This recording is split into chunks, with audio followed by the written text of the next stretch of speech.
Hello everyone, welcome to my YouTube channel Civil Spare Insights. So আপুনি হয়তো diploma কৰিম বুলি ভাবিছে যেহেতু আপুনি ভিডিওত ক্লিক কৰিছে তেতিয়াহলে আপুনি ডিপ্লোমা কৰিম বুলি ভাবিছে ৰাইট সো আপুনি ডিপ্লোমা কৰাটো উচিত হ'বনে সো গটেখিনি বস্তু মই এইটো ভিডিওত ডিটেইলছত ডিসকাস কৰিম সো ভিডিওটো লাষ্টলৈকে চাব কাৰণ এইটো হল আমাৰ বহুত ইম্পৰ্টেন্ট লাইফৰ ইম্পৰ্টেন্ট স্টেপ হয় It is the initial step hoy life or initial step hoy jitu step apunak hoyto effect pelabo pare so apuni video to last loke monojog sahakare sabo kan ei video tot kisman important bostu moi share koribo jai asu jitu bostu apuni hoyto diploma kora bisothe janibo so he karone 3 বছৰ diploma kora bisot regret kora agote video to bhalke saok video to bhalke salehe apuni gom pabo kisman important kotha jibila kotha apunak kuneu nokoy So মই যেহেতু diploma কৰিছো diploma কৰি কিনে মই BTech কৰি আছো so মই আপোনাক শেয়াৰ কৰিব যাই আছো কিছুমান ইম্পৰ্টেন্ট ডাৰ্ক কথা যেবিলাক আপুনি জানিব লাগিব যেহেতু আপুনি ডিপ্লোমা কৰিম বুলি ভাবিছে সো বলক আমি চাও কোনবিলাক কথা আমি জানিব লাগিব সো ডিপ্লোমাটো একচুয়ালি কাৰ কাৰণে তাৰ কাৰণে মই কিছুমান অ্যাজাম্পশনস লৈছো আপুনি হয়তো কেছ অনতো পৰিব পাৰে আপুনি কেছ টুত হ'ব পাৰে হয়তো আপুনি ক্লাস 10 পাস কৰিছে Recently hoyto apuni class 10 pass korise right so class 10 jodi pass korise class 10 pass kori apunar bhal mark paise hoyto apuni top korise hoyto bhal percentage ata paise right so apuni porahona to bhal apuni bhal mark loi metric pass korise aru apunar higher study korar mon ase etia apunar kane rasta ase duta jodi he apuni bhalke metric pass korise bhalke metric to pohise তেতে হলে আপুনি diploma কৰাটো উচিত নহব মোৰ হিচাপত তেতে হলে আপুনি ডিপ্লোমা নকৰাই ভাল হ'ব আপুনি হায়াৰ সেকেন্ডাৰী ভাল কলেজ বা কোচিং সেন্টাৰ চাই হায়াৰ সেকেন্ডাৰী কৰি জেইৰ প্ৰিপাৰেচন কৰা দে উচিত হ'ব আপুনি ক্লাস 11 আৰু 12 ক্লাস 11 ৰ পৰা জেডব্লিউ মেইনছ অৰ এডভান্সৰ জেডব্লিউ মেইনছৰ প্ৰিপাৰেচন চলাই নিয়াটো উচিত হ'ব আপোনাৰ কাৰণে যদি আপুনি টপাৰ হয় আৰু এটা কথা যদি আপোনাৰ ফাইনান্সিয়ালৰ ফালে ঠিকঠাক আছে যদি আপোনাৰ ফাইনান্সিয়ালি একো প্ৰবলেম নাই এটা হলে আপুনি জেইৰ কাৰণে কোচিং লৈ পঢ়াটো ভাল হ'ব কাৰণ যদি আপোনাৰ ফাইনান্সিয়ালৰ ফালে একো প্ৰবলেম নাই তেতিয়া হলে আপুনি 11 ৰ পৰাই আপুনি জেডব্লিউ কোচিং ল'ব পাৰে এটা নেক্সট কথাটো নেক্সট স্টেপ নেক্সট আমাৰ কন্ডিশনটো হল যদি আপুনি এভাৰেজ আপুনি ক্লাস 10 ভালকে পঢ়া নাই এভাৰেজ আপুনি এভাৰেজ স্টুডেন্ট আপুনি পঢ়াশুনাটো ইমানো ভাল নহয় এটা হলে আৰু আপোনাৰ সৰুহুৰা কিবা চাকৰি হলে আপুনি হয়তো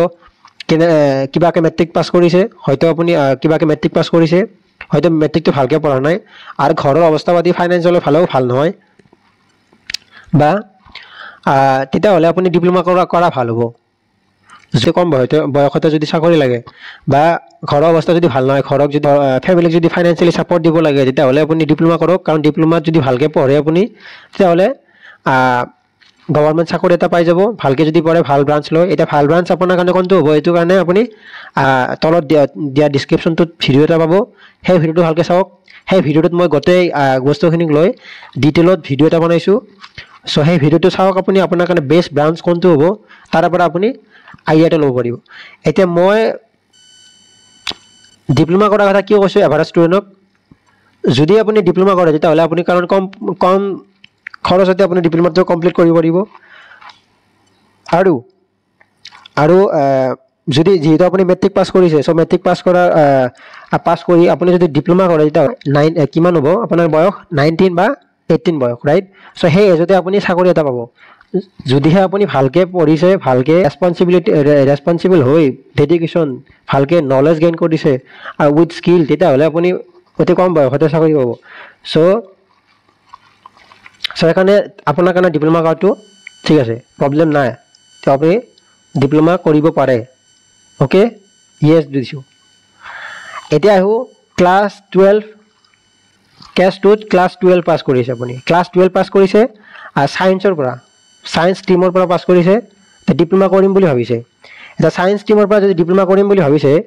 আৰু যদিহে আপুনি ক্লাস 12 টো ভালকে পঢ়িছে তেতিয়া হলে আপুনি এক বছৰ ড্ৰপ দি দিয়ক আকৌ প্ৰব্লেম নাই, এক বছৰ ড্ৰপ দি দিয়ক, ড্ৰপ দি কিনে ভালকৈ JEE প্ৰিপাৰেশ্যন কৰক। যদি আপোনাৰ ইঞ্জিনিয়াৰিং ফিল্ডত যাব মন আছে তেতিয়াহ'লে আপুনি ড্ৰপ দি কিনে ভালকৈ প্ৰিপাৰেশ্যন কৰক। আৰু ফাইনেন্সিয়েলৰ ফালে যদি প্ৰব্লেম নাই তেতিয়াহ'লে কোচিং লৈ ভালকৈ JEE কাৰণে প্ৰিপাৰেশ্যন কৰিব পাৰে। যদি আপোনাৰ কণ্ডিশ্যনটো এভাৰেজ হয়, ভালকৈ কেনেবাকৈ হায়াৰ ছেকেণ্ডেৰী পাছ কৰিছে, ইমান যদি আপোনাৰ ইঞ্জিনিয়াৰিং কৰিব মন আছে তেতিয়াহ'লে আপুনি CEE দিব পাৰে। CEE এক্সাম এটা হয়, চ' CEE থ্ৰু দি আপুনি বিটেক কৰিব পাৰে, আপুনি ডিপ্ল'মা কৰিব নালাগে। যদি আপুনি ছায়েন্স ষ্ট্ৰীমৰ পৰা হায়াৰ ছেকেণ্ডেৰী পাছ কৰিছে, আপুনি ইঞ্জিনিয়াৰিং কৰিব খুজিছে, তেতিয়াহ'লে আপুনি CEE থ্ৰু দি বিটেক কৰিব পাৰে। অ'কে, কাৰণ CEE থ্ৰু দি বিটেক কৰাটো বহুত সহজ হয়, চিট পোৱাটো বহুত সহজ হয়। অ'কে, এতিয়া কি ব্ৰাঞ্চ ল'ব তাৰ কাৰণে আপুনি কি কৰিব লাগিব, ভিডিঅ'টো চাব লাগিব, তলত দিয়া লিংকটোৰ থ্ৰু দি ভিডিঅ'টো চাব, তাতে গম পাব আপুনি কোনটো আপোনাৰ কাৰণে বেষ্ট ব্ৰাঞ্চ হ'ব।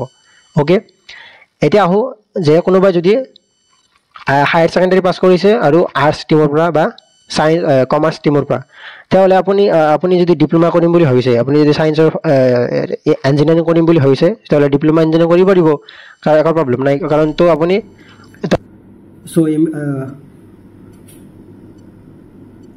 আপুনি যদি ডিপ্ল'মা কৰে তেতিয়াহ'লে আপোনাৰ জবৰ অপৰচুনিটিটো কেনেকুৱা হ'ব, চ' সেইটো বাৰু আমি চাওঁ।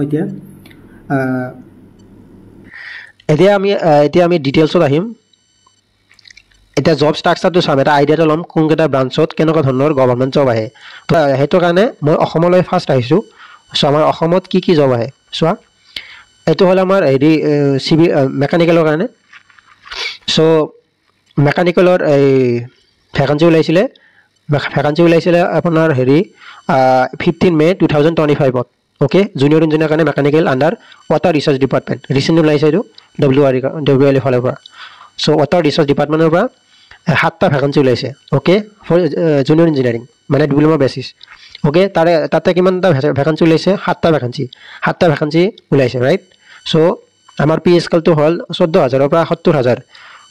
Okay, grade pay. So' initial salary ধৰা 35ৰ ৰেঞ্জত পাবা। চ' ষ্টাৰ্টিং চেলাৰীটো আপোনাৰ 35ৰ এৰাউণ্ড পোৱা যায়। Okay, 35K starting salary on the basis of JEE। Okay, on the basis of selection processor কি হয়, মিনিমাম কোৱালিফিকেশ্যন JEE হয়। চ' JEE বেচিছত এইটো জব পাবা যদি আপুনি মেকানিকেলৰ পৰা কৰিছে, ডিপ্ল'মা কৰিছে। আমাৰ চিভিলত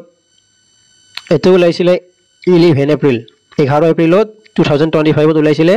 কিহৰ ডিপাৰ্টমেণ্ট, ৱাটাৰ ৰিচাৰ্চ ডিপাৰ্টমেণ্টৰ ফালৰ পৰা। কিমানটা ভেকেঞ্চি ওলাইছে, 160 ভেকেঞ্চি। অ'কে, 160 ভেকেঞ্চি ওলাইছিলে। কেতিয়া ওলাইছিলে, 11 এপ্ৰিলত। এইটো হ'ল কিহৰ, চিভিলৰ। কেতিয়া ওলাইছিলে, 22 জানুৱাৰীত কি ওলাইছিলে, জুনিয়ৰ ইঞ্জিনিয়াৰ চিভিলৰ PWRD and building and national highway department. কিমান পোষ্ট ওলাইছিলে, 650 পোষ্ট। অ'কে, 650 আৰু তাৰ আগতটোত কিমান ওলাইছিলে, আগতত ওলাইছে 160। অ'কে, এটা বছৰতে ওলাইছিলে। এতিয়া নেক্সট কি ওলাইছিলে, নেক্সট আৰু এটা ওলাইছিলে কিবা ফিচাৰী ডিপাৰ্টমেণ্ট, ৰিচেণ্টলি ওলাইছে। তো সেইটো ডাউনলোড কৰা নাই বাৰু, মই দেখাব পৰা নাই বৰ্তমান। চ' ঠিক আছে, মই এতিয়া SSC চেণ্ট্ৰেল লেভেলত যাই আছোঁ। APSCটো দেখিলে আপোনালোকে, APSC ফালৰ পৰা প্ৰত্যেক বছৰে আমাৰ মিনিমাম 1,800ৰ পৰা মিনিমাম 800ৰ পৰা 800 ভেকেঞ্চি প্ৰত্যেক বছৰে জুনিয়ৰ ইঞ্জিনিয়াৰ চিভিলৰ কাৰণে ওলায়। জুনিয়ৰ JEE চিভিলৰ কাৰণে প্ৰত্যেক বছৰে চিভিলৰ কাৰণে ওলায়। অ'কে, এতিয়া মই দেখাম এতিয়া এই চেণ্ট্ৰেল লেভেলৰ SSCৰ আণ্ডাৰত। SSC গম পায়, SSC JEE বুলি কওঁ আমি, SSC জুনিয়ৰ ইঞ্জিনিয়াৰিং এক্সামত। তাৰে ভেকেঞ্চি যদি চাওঁ তাহলে আপোনালোকে দেখিব পাৰিব। এতে এইটো চাওক, মই গোটেইখিনি বস্তু এনালাইজ কৰি আছোঁ ডিটেইলছত, যাতে আপোনালোকে ভালকৈ আইডিয়াটো পায় যে আপোনালোকে ইয়াৰে পৰা এটা ডিচাইড ল'ব পাৰে যে কোনটো ব্ৰাঞ্চ ল'লে ভাল, আৰু আপোনালোকৰ টাৰ্গেটটো কি হয়, সেই হিচাপত আপোনালোকে ব্ৰাঞ্চটো চুজ কৰিব লাগিব, হয়নে। এতিয়া আমি নেক্সট SSC ভেকেঞ্চি লিষ্টখন চাম। ভেকেঞ্চি লিষ্টখন যদি চাওঁ তেতিয়াহ'লে আপোনালোকে দেখিব পাৰিব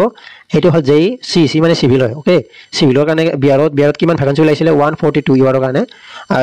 গোটেইখিনি যদি ধৰোঁ আমি 438 ভেকেঞ্চি। Okay, 438 vacancy. আৰু এইটো হ'ল চিভিলৰ কাৰণে 2টা ভেকেঞ্চি। আৰু এইটো হ'ল চিভিলৰ কাৰণে চেণ্ট্ৰেল ৱাটাৰ কমিশ্যনৰ পৰা 120 ভেকেঞ্চি এইটো হ'ল PWD CPWD হয় 121 ভেকেঞ্চি এইটো হ'ল সৰি এইটো ইলেক্ট্ৰিকেল আছিলে 121 এইটো চিভিলৰ কাৰণে কিমান 217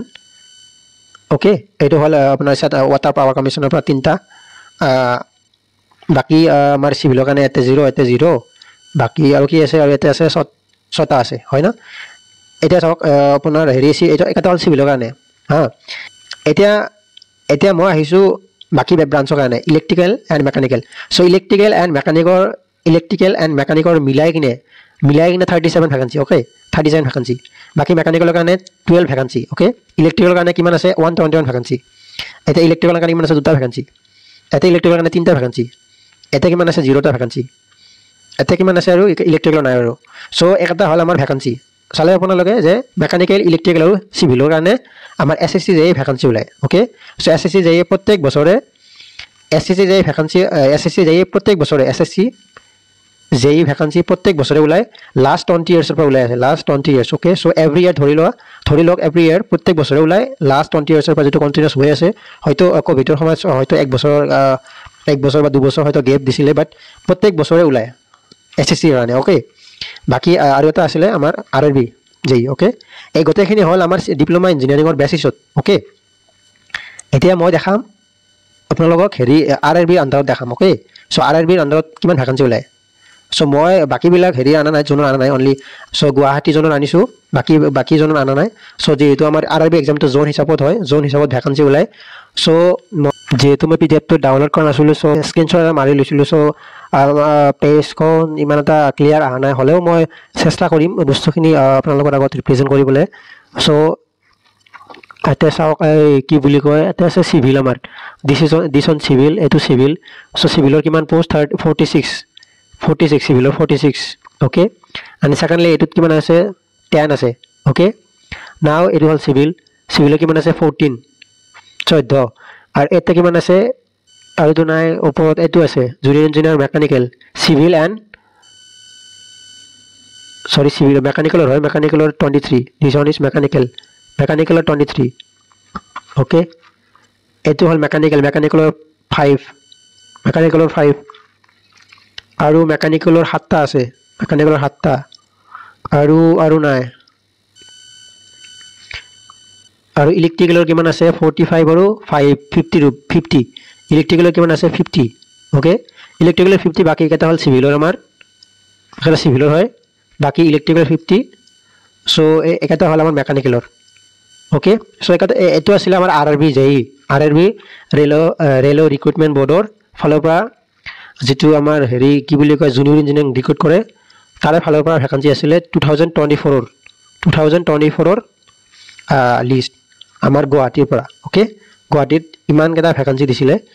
2024 এতিয়া আমাৰ RRB কি কৰে RRB আগতে কি কৰিছিলে